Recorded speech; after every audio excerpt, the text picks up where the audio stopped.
and welcome to the first episode of Shine with Dorothy-Inez, where each week we are going to talk about beauty, business, and spirituality, all the things that I know will inspire you to show up and own your own spotlight. On today's show, we are going to be speaking with international best-selling author and network marketing strategist, Miss Michelle Cunningham. We're going to talk about her new book, Do It Anyway, Girl. I see all of you viewers out there. Welcome. So we're going to talk about her book, Do It Anyway, Girl, and more. So I want to invite you to stay tuned for the very first episode of Shine.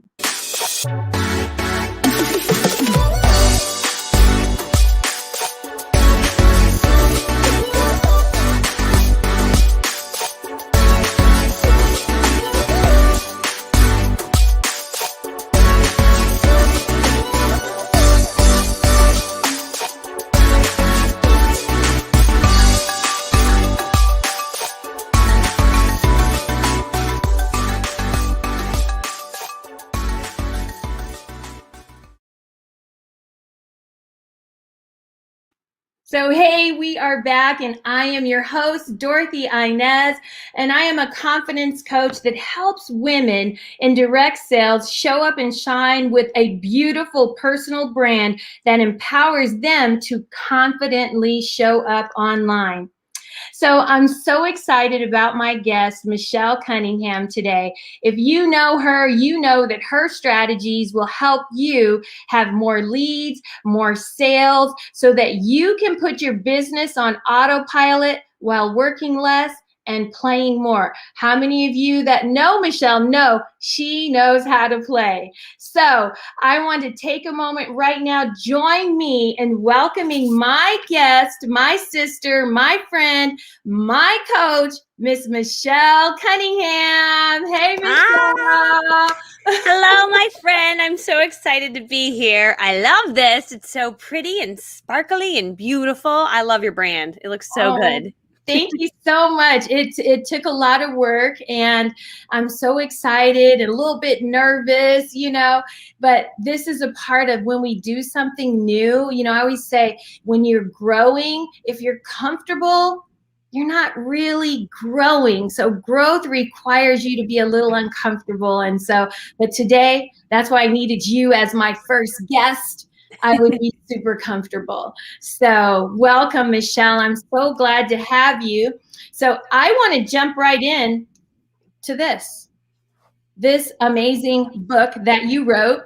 So tell us, what inspired you to write the book and why the title, Do It Anyway, Girl?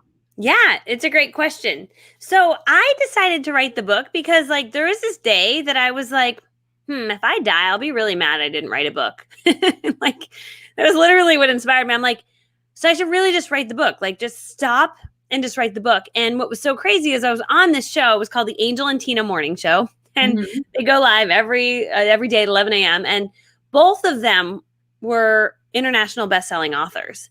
And I was like, wait, okay, is that hard? How'd you do that? And they're like, no, it's not hard. Anyone can do it. And I'm like, sorry? Did you just give me permission? If anyone can do it, I happen to be an anyone. This might be possible for me.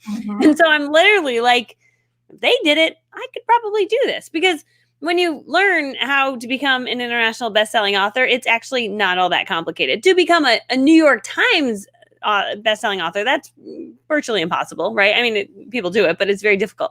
But to become an Amazon best-selling author is very possible. And what is so crazy is that when you write the book, if enough people buy it in a certain category, you become an international best-selling author. And so you hear that people are international best-selling authors, and I'm like, oh my gosh, I can't believe I'm talking to one of those people.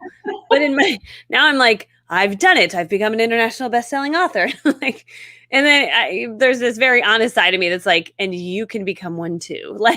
It's just really, literally anybody. So anyway, that they inspired me. And then the next piece of it, I said, well, how do I write a book? They're like 25,000 words. That's your goal. I'm like, got it. Write that down, people, 25,000 words. So Mhm. like that's all I needed. I just needed like where do I write the book? Google Docs. Got it. So literally Mhm. open a folder in Google Docs, put books I've written in there. I put books plural because I'm like, you better watch out. I'm gonna write some more. Mhm. Right? Make my folder. I put the Google Doc in there and I just started typing. And it Mhm. was a Thursday evening. I started typing. My kids are 5 and 8. And we're living in a 2-bedroom apartment because we sold our house and we're in between homes. Right now I'm in an Airbnb. So we're living the nomad life right now. And my kids are playing around me. And I started typing that day and it's just telling my story, which is pretty easy. All of us can tell our story Mhm. pretty quickly. And in 1 hour, I write 1,000 words. And I was like, Wow. stop it. I'm like, well, just need 24 more of these. So I was like, okay, well, that's not hard. Let me just go talk to my husband. I was like, sweetie, I know that I didn't tell you this, but I'm going to become an author. I'm writing a book. He's like, oh, is that right? You're gonna write it. What are you writing a book about, honey? Like, you never know when you live with an entrepreneur what they're gonna throw out at you. And he's like, so, oh, you're writing a book. Okay, what's this gonna, what's this endeavor? And I'm like, but here's the deal. It's 25,000 words. I wrote 1,000 right now. I was just thinking if I had the next 24 hours, just like alone, I could write the book. And he's Mhm. like, oh, Mhm. he's like, okay, so what's the plan here? I'm like, I'm gonna go to the Hyatt place down the road and I'm gonna Mhm. write a book. He's like, okay. I'm like, instead of, drawing it out for the next year and it being really Right, right. stressful and like, and then the kids screaming and me trying to be quiet. He's like, yeah, just go. Like there was no need to Go, even just just get out of here. So I did. So I literally packed up, it was a camouflage backpack that my son had. We literally have so little, it's all in storage. I threw like, what would you need to write a book? You just need pants and underwear and a shirt and a bra and a toothbrush. Put in a Wow. bag. And I went and I wrote the book in a weekend, which is crazy. So let me ask you, because I've been curious about this, because I'm the chick who has the book in her computer, been working on it for like 10 years. So did you like do an outline so that you knew like the order you were going to write your story? Did you do anything like that to prepare? Yeah, that was probably a good idea. I should have done something like that. No, you see, I just started writing and then I would think of a story in my head. I'd be like, oh yeah, that's a good one. So I would just write down mean cleat chick, and we got to talk about her in there. And then the bad unicorn and then the smoke filled room.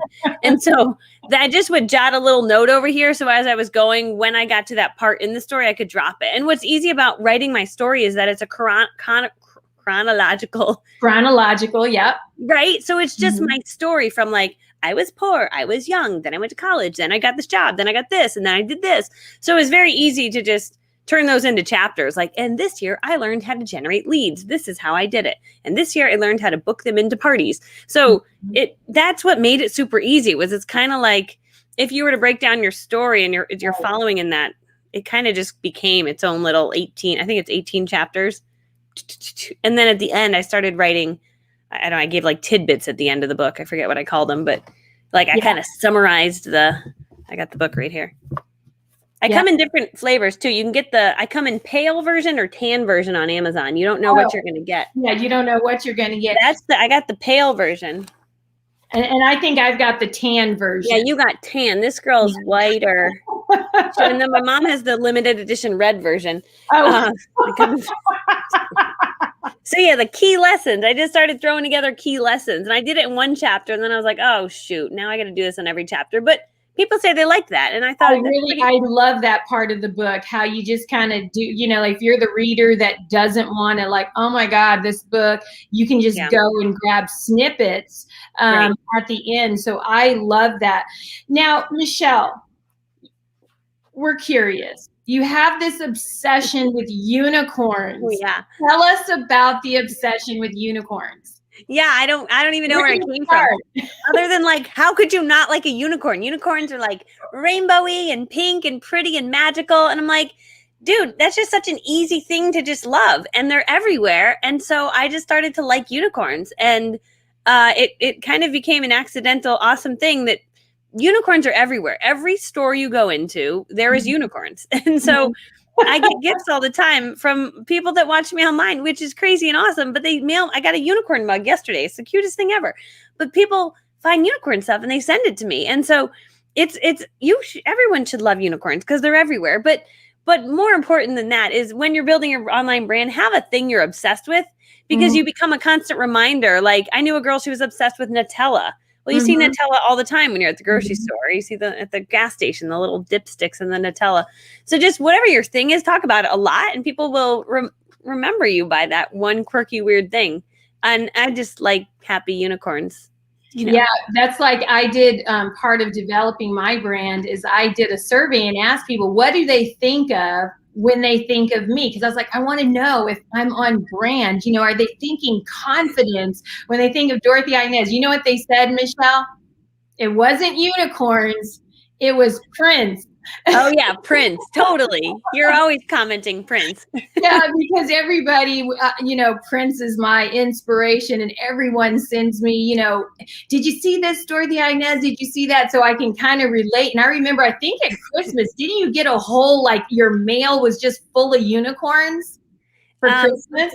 Yeah, oh, yeah. We get, it's crazy. Lots of unicorns. I love it. It's like Yeah. the best thing ever. So let me ask you. So you were saying you wrote the book in a weekend, and women are wondering, well, how do I get started? How, you know, I've got this book in me, and, you know, like self-doubt can come in, Michelle, and they can be like, well, nobody wants to hear my story. I'm not famous. I'm not, you know, a multi-six-figure earner. Should they write the book?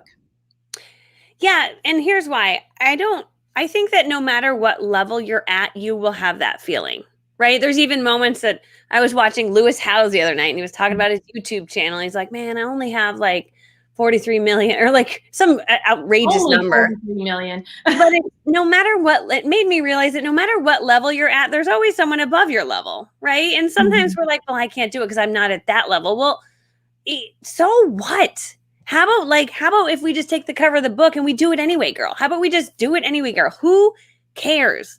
Because there is someone out there. There is always someone out there who is right here below you that is looking up to you for inspiration. And so own your awesome before you feel awesome.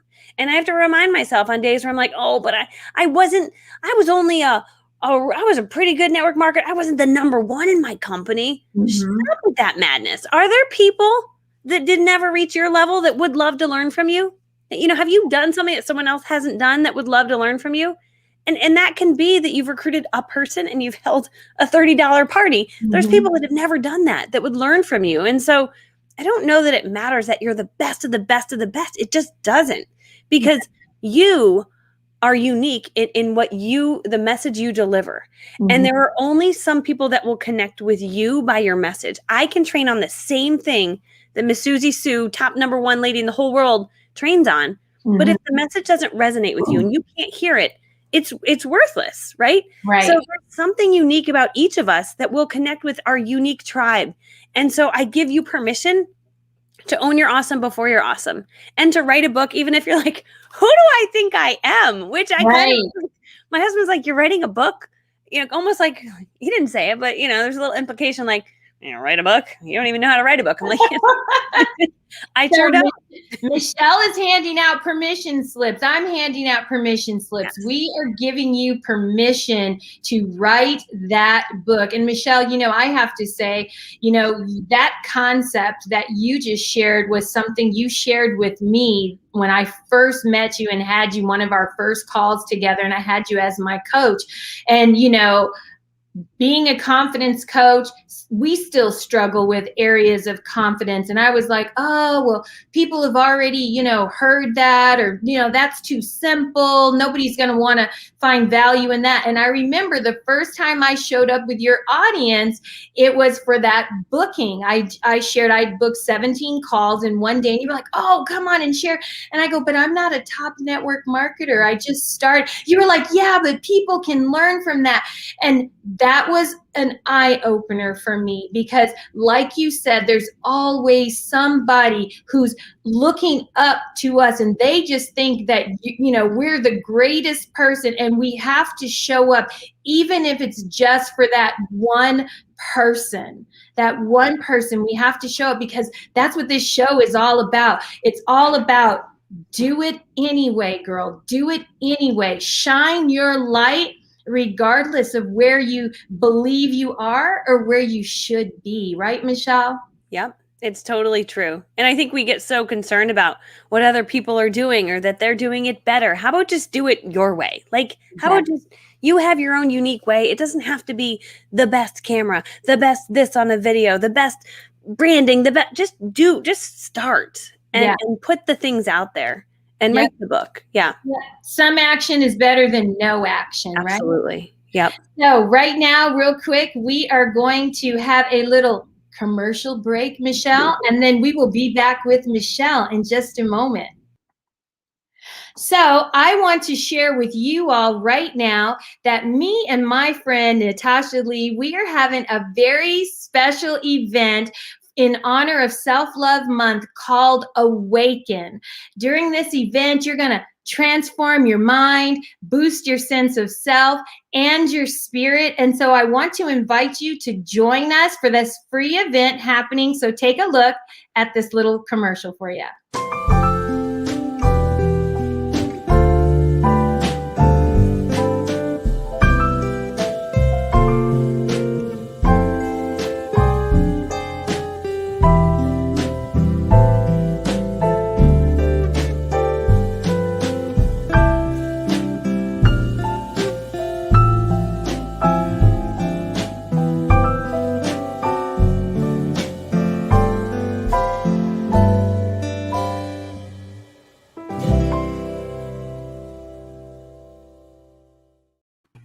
So you can register for that for free. Natasha has dropped the link in the comments. And so we are back with Michelle, and we are going to talk about, Michelle, in your book, you have this section called The Fire That Changes Everything. That's when you were a real estate agent and you came in and you told your boyfriend, you know what, I'm going for it. And it sounded like he looked at you like you were a little cray cray, and your mom wasn't really thrilled about it, but your director in your direct sales company was really your only support at that time. And I know a lot of women listening may feel like how you might have been feeling in that moment, really unsupported, but yet they had this vision. How were you able, during this time when you only had one support system, were you able to catapult yourself into the top 1% in your company?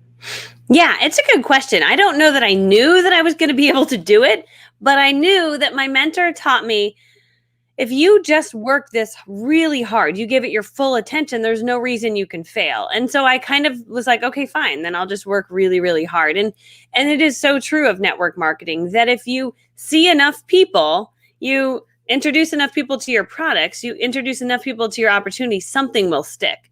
And so I was like, okay, if I know that simple secret, then I will just see more people than anyone else. And so I became obsessed with how can I see as many humans as possible. And while I was doing it, I said to myself, I'm going to learn as I'm earning. Like, I'm not going to try to figure it out ahead of time. I'm going to just, okay, you know what? I lost that lead. Really, that didn't work. Right. But I was going to learn through real people because I knew that the world has unlimited people. Like, literally, you could never get through all the people in the world. So I was like, okay, well, didn't work with that lady. That's fine. We'll just start over.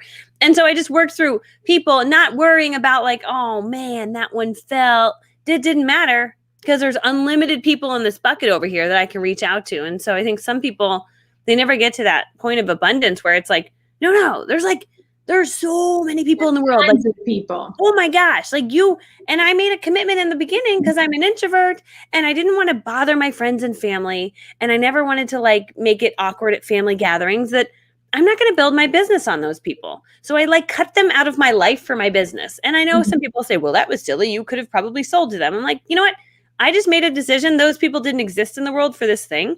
And I'm going to build it all on strangers. And so I built my entire business on strangers. And eventually, and people over here, they're like, my family is like, what the heck? You never even like asked us. Right, yeah. Like, oh yeah, sorry. Here you go. You want to try my stuff? It's really good. You know, but that came after the fact. So you can completely build your business on strangers and not have to tap into all these people that you just know. I think people get stuck because they're like, I don't want to ask them again. I'm like, yeah, don't. That's awkward. Just go find new people. There's billions of people out there, you know? And you talk about this thing, building your business on strangers. And so many women are afraid to reach out to strangers or to reach out to women that maybe they haven't talked to in a long time. What would you say to those women who are struggling with that because it's really holding them back from really achieving massive success? Yeah. So I would say that if you're stuck, then all you need to focus on is just getting that one tiny win. I stayed stuck for 6 years because I was too nervous and too shy and so overwhelmed with how will I do this? And then one day I was like, you know what? When I made that decision, I've got to make this work. I've got a 6-month window. I had an agreement with my boyfriend, who's now my husband.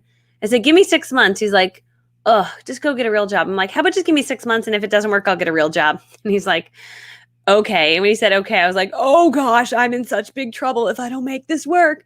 But it really motivated me. But I decided that, okay, what am I going to do tomorrow? I don't want to walk up to strangers. I'm not going to stand in parking lots and meet women. I'm not going to go to the grocery store and talk to women and tell them they're pretty. What am I going to do? I'm going to go to a networking event. So for me, I decided I was going to go to a networking event because there was no Facebook. There was no text message. But so I went to this event and I was so nervous and I had my business cards in my pocket and I walked into this event and I remember thinking, oh gosh, I hope people like me. I'm really nervous. But I also said in my head, people that are going to a networking event are nice people. Like mean people aren't going to show up at a networking event, right? Right. So it's going to be extroverts who are very friendly. So I'm like, this is a pretty safe place to hang out. So I walked in and sure enough, they were all very friendly. And I got business cards. Didn't really talk about my business. I was just there to meet friends and to meet other people who were in the networking world that could introduce me to other networking events. And for me, that small little win of going to that event, I was like, okay, I'm awesome. I can do this. Okay. And I got back in my car after being there for like an hour and I was like, I had a handful of business cards and I was like, I'm so awesome. I'm like, I don't know what I'm going to do with these, but I'm so awesome. And that small win made me feel like on top of the world. I'm like, okay. I'm going to go home and I'm going to try to, I can't call these people. I'm going to email them. I didn't have enough confidence to call them. So I'm going to email them. And so I emailed and I tested out different emails. Like, how can I say it so they know I like them, but they don't know I'm selling to them? So, it's just really great to meet you.